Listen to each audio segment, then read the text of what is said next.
Ang programang ito ay rated SPG. Striktong patnubay at gabay ng magulang ang kailangan. Maaaring may masiselang tema, lengguwahe, karahasan, sexual, horror o droga na hindi angkop sa mga bata. Tanda! Bukas ka na! Napagod mo ako!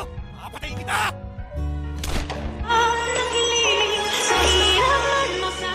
Narito na nga ang ating pagkabangan ngayong Martes sa Abot Kamay na Pangarap. Sa wakas ay nakaligtas nga itong si Lynette dito sa humahabol ng mga magnanakaw. Subalit ay dito naman na tila pinagbibintangan ni Carlos Benitez itong mga nakasama ni Lynette at ito nga ang sina Aling Susan at Diyosa.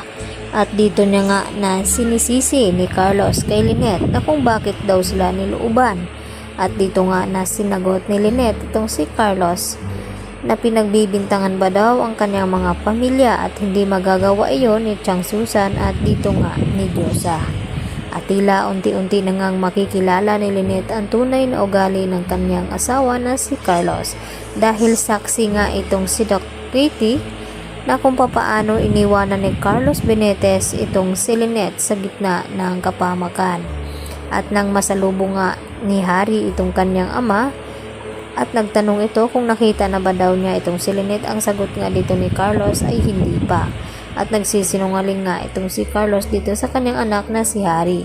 Dahil nang tanungin nga dito ni Harry itong si Lynette ay dito naman na tila bumibilib itong si Lynette kay Carlos dahil pareho daw silang matapang at nagawa ngang makipaglaban ni Carlos dito sa mga armadong mga lalaki.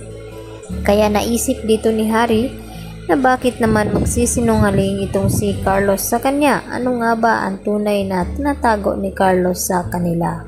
Samantala, napaiyak na nga itong si Annalyn na tumatawag dito sa kanyang ina at ibinalita na kidnap or ransom nga ang nangyari dito kay Don Pepe dahil mapahanggang ngayon ay hindi pa rin nila ito mahahanap dahil naisahan nga sila dito ni Moira at Balahadja.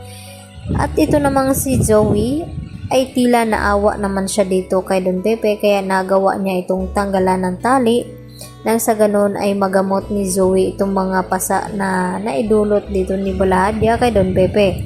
At nagpapaawa effect naman itong si Don Pepe nang sa ganon ay kunin niya ang pagkakataon na ito na makuha itong baril na pinakuha nga ni Moira dito kay Zoe. At dahil matanda na nga at nahirapan na ang lumakad itong si Don Pepe ay hindi agad siya nakalayo sa lugar hanggang sa dumating nga itong si Balahadja at dito naman na dali-daling nagtago itong si Don Pepe.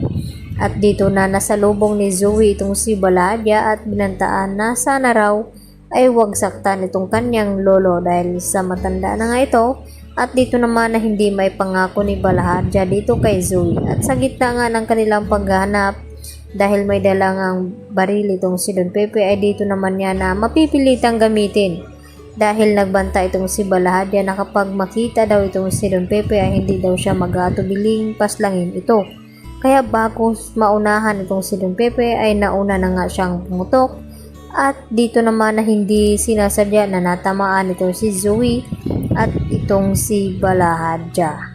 Kaya yan naman ang ating pakatutukan bukas kung tuluyan nga bang makatakas itong si Don Pepe na ngayon nga ay hirap-hirap na nga siyang makalakad dahil sa kanyang katandaan.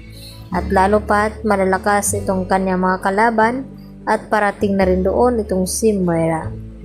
At ikakagulat nila nang mayroong natamaan sa baril dito na hawak ni Don Pepe at walang iba kundi itong si Zoe. Yan po ang aking karagdagang latest update mga kapuso at yan lang po ang ating patuloy na pakaabangan bukas. Dito lamang yan sa Abot Kamay na Pangarap. Yan lang po at marami pong salamat hanggang sa muli. Bye bye!